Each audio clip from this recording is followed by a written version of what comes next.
La question du droit du peuple algérien à la manifestation pacifique et la situation des droits de l'homme dans le pays ont été le centre d'une déclaration, ce jeudi, d'un responsable à l'ambassade américaine à Alger, réitérant la position de son pays à ce sujet. Dans un entretien accordé à la chaîne Al Hurra, le chargé d'affaires de l'ambassade américaine à Alger, Gautam Rana, est revenu sur la position de Washington sur les manifestations populaires en Algérie, qui ont repris de plus belle ces dernières semaines, ainsi que la situation des droits humains. Selon l'intervenant, Washington soutient le droit du peuple algérien d'exprimer ses opinions et de manifester pacifiquement et en toute liberté. À ce propos, il indique que son pays œuvre à promouvoir la démocratie à travers le monde, ce qui est selon lui, l'une des principales valeurs de la diplomatie américaine. Ces valeurs concernent également la promotion des droits de l'homme, la souveraineté de la loi et le renforcement des institutions, dont la nécessité des élections transparentes. Ceci dit, le responsable américain a tenu à préciser qu'en fin de compte, cette question concerne l'Algérie et c'est au peuple algérien de développer ses institutions et son gouvernement. Un dialogue avec le gouvernement algérien concernant les droits de l'homme. Évoquant la question des droits de l'homme en Algérie, Gautam Rana a d'emblée souligné que les principales valeurs que promeut les USA dans le monde sont la liberté d'expression, de la presse et de croyance ainsi que l'expression pacifique.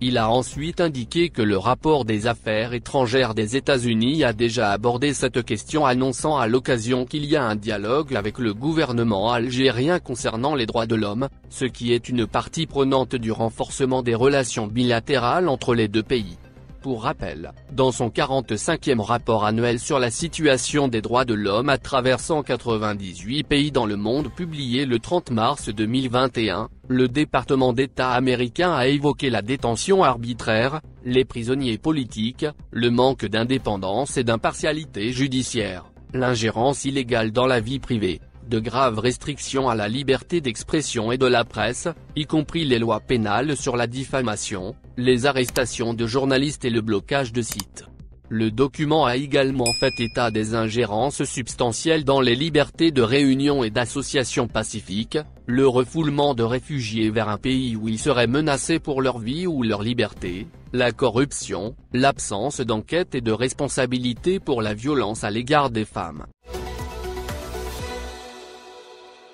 5 personnes ont été interpellées et placées en garde à vue à la sûreté urbaine d'Alger dans le cadre de l'enquête sur l'affaire de la vidéo du mineur Saïd Chetouane, dans laquelle il a accusé des policiers d'attouchement sexuel lors de son interpellation dans une manifestation à Alger. Les mis en cause seront présentés, aujourd'hui, devant le tribunal de Sidi Mamed, Alger, pour avoir dénoncé un faux crime. Selon des sources médiatiques, les 5 individus ont été entendus par les enquêteurs de la police judiciaire. Ils ont été interpellés à Ain Beniane, Alger, et Batna suite à la diffusion de la vidéo en question. Pour rappel, le procureur général près la cour d'Alger, Sid Ahmed Mourad a indiqué, lundi soir, que le jeune mineur paraissant dans une vidéo relayée sur les réseaux sociaux dans laquelle il prétend avoir subi une agression sexuelle au sein des locaux de la police à Alger, a refusé de subir un examen médico-légal approfondi. Mais, le rapport de l'examen initial effectué par 2 médecins légistes a démontré,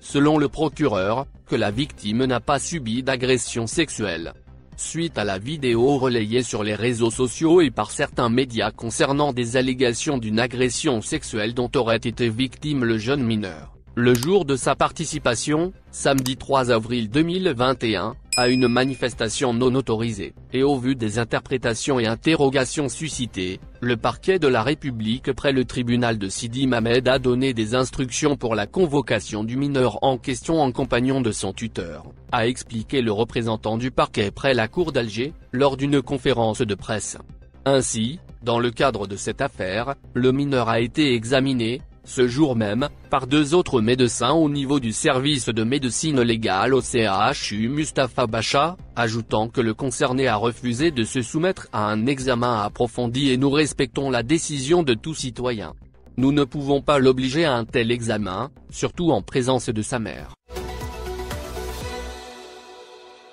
C'est un serpent de mer qui ressurgit épisodiquement dans le débat politique et syndical que cette affaire de retraite anticipée évoquée encore jeudi par le ministre du Travail devant les membres du Conseil de la Nation. C'est impossible de revenir à la retraite anticipée et à la retraite sans condition d'âge, a martelé Hamid Jahaboub, en séance de questions orales, mettant en exergue le déficit abyssal et chronique de la Caisse nationale de retraite. Le ministre du Travail avance deux chiffres, à titre d'illustration, 690 milliards de dinars, c'est le déficit prévisionnel de la CNR pour 2021, alors que pour l'exercice de 2020 il est de 640 milliards de dinars, soit 50 milliards de dinars en une année. Au rythme où il se creuse annuellement, ce déficit risquerait de conduire à plus ou moins long terme à un collapsus de la CNR, si les autorités ne trouvaient pas d'autres sources de financement pour la renflouer en cash. Hamid Jahaboub a rappelé que ce déficit remonte à 2013, ajoutant que plusieurs opérations de redressement sont initiées par l'État, sans pour autant aboutir au rétablissement de l'équilibre financier. Les déclarations du ministre du Travail, qui rappellent des éléments de langage de ses prédécesseurs, ne vont certainement pas plaire aux syndicalistes, notamment à l'UTA qui avait réaffirmé le 24 février dernier que la retraite anticipée est un droit pour tout travailleur qui remplit la condition des 32 annuités. Salim Labatcha, SG de l'UTA, lors de son audience par le président de la République, dans le cadre des consultations politiques, avait soulevé la question de la retraite anticipée, sans préciser quelle était la réponse du chef de l'État. L'UTA, tout comme les syndicats autonomes, sont sur la même longueur d'onde pour revendiquer le droit à la retraite anticipée et pour expliquer qu'elle représentait un levier pour lutter contre le problème d'emploi des jeunes, en particulier les sortants des universités. Dans son rapport annuel sur la situation des droits de l'homme, Amnesty International a relevé plusieurs atteintes aux droits humains et aux libertés d'expression en Algérie, durant l'année 2020. La crise sanitaire liée à la Covid-19 a aggravé les violations aux droits humains, intensifié les atteintes à la liberté d'expression, multiplié la répression contre les manifestants pacifiques et creusé les inégalités sociales en Algérie, a déploré, hier, Amnesty International, dans son rapport annuel sur la situation des droits de l'homme. Lors d'une conférence de presse, tenue au siège de l'ONG, la directrice d'Amnesty Algérie, Hassina Oussedik, a relevé que les mesures anti-Covid prises par les autorités algériennes ont aggravé les violations des droits de l'homme, notamment en ce qui concerne les atteintes aux libertés fondamentales et les violences à l'encontre des femmes. En 2020, précise-t-elle, les autorités algériennes ont continué à arrêter et à poursuivre en justice des manifestants, des journalistes et des militants ou de simples citoyens pour avoir exercé pacifiquement leur droit à la liberté d'expression.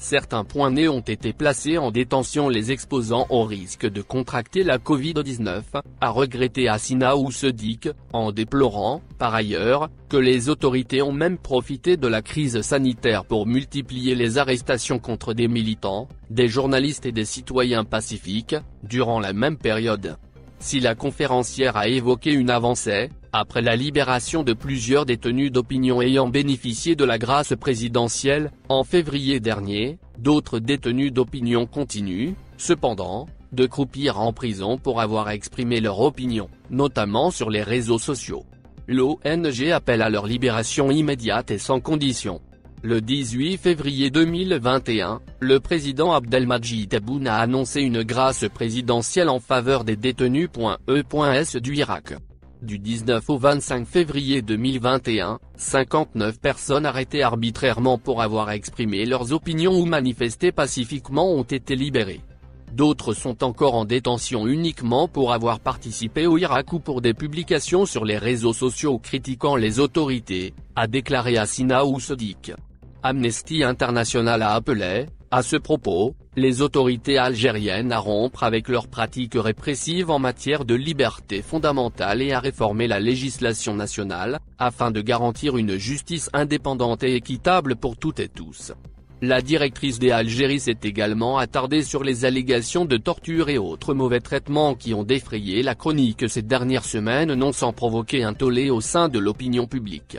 L'ONG dit avoir recueilli des informations concernant les cas d'au moins 3 militants arrêtés et placés en détention qui auraient été torturés ou auraient subi de mauvais traitements. Sur cette question, Hasina Oussedik a appelé les autorités à rendre les conclusions des enquêtes sur ces cas et que soient traduits devant la justice les auteurs présumés. Les autorités doivent veiller à ce que des enquêtes impartiales et indépendantes soient menées sur toutes les allégations de torture et d'autres mauvais traitements, que leurs conclusions soient rendues publiques et que les auteurs présumés de ces actes soient traduits en justice.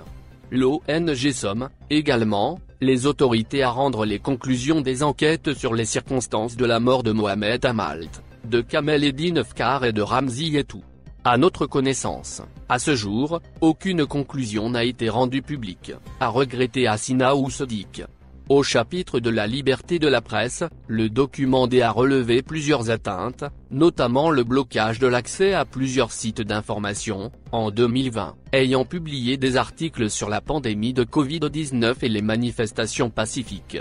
Des journalistes ont également été arrêtés pour avoir couvert des manifestations pacifiques, note le rapport, qui rappelle l'obligation des autorités à protéger la liberté de la presse et permettre aux journalistes de faire leur travail de façon indépendante, sans aucune entrave ou intimidation. Féminicide. Durant l'année 2020, la pandémie de Covid-19 a aggravé les risques déjà importants auxquels se heurtent de nombreuses femmes en Algérie, regrette la directrice d'Algérie, en rappelant qu'au moins 54 féminicides ont eu lieu en 2020 et 14 depuis le début de l'année 2021, selon un recensement du site Féminicide Algérie. Au moins 6782 femmes ont été victimes de violences en 2020, selon les chiffres de la police judiciaire. Les organisations de défense des droits des femmes ont souligné que les statistiques officielles sur les cas de violence contre les femmes étaient largement en dessous de la réalité, a estimé le rapport, qui a appelé le gouvernement à agir de toute urgence pour renforcer les services d'aide aux femmes victimes de violences.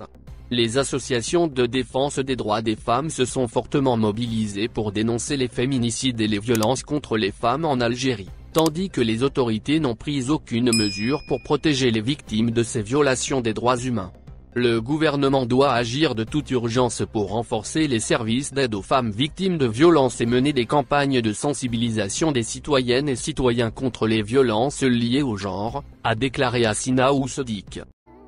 Dis-nous ce que vous pensez et laissez votre avis dans un commentaire, abonnez-vous et partagez la vidéo. Merci pour votre attention et n'oubliez pas de rejoindre la communauté Actuelle Info, ça fait plaisir de vous voir un nouveau membre.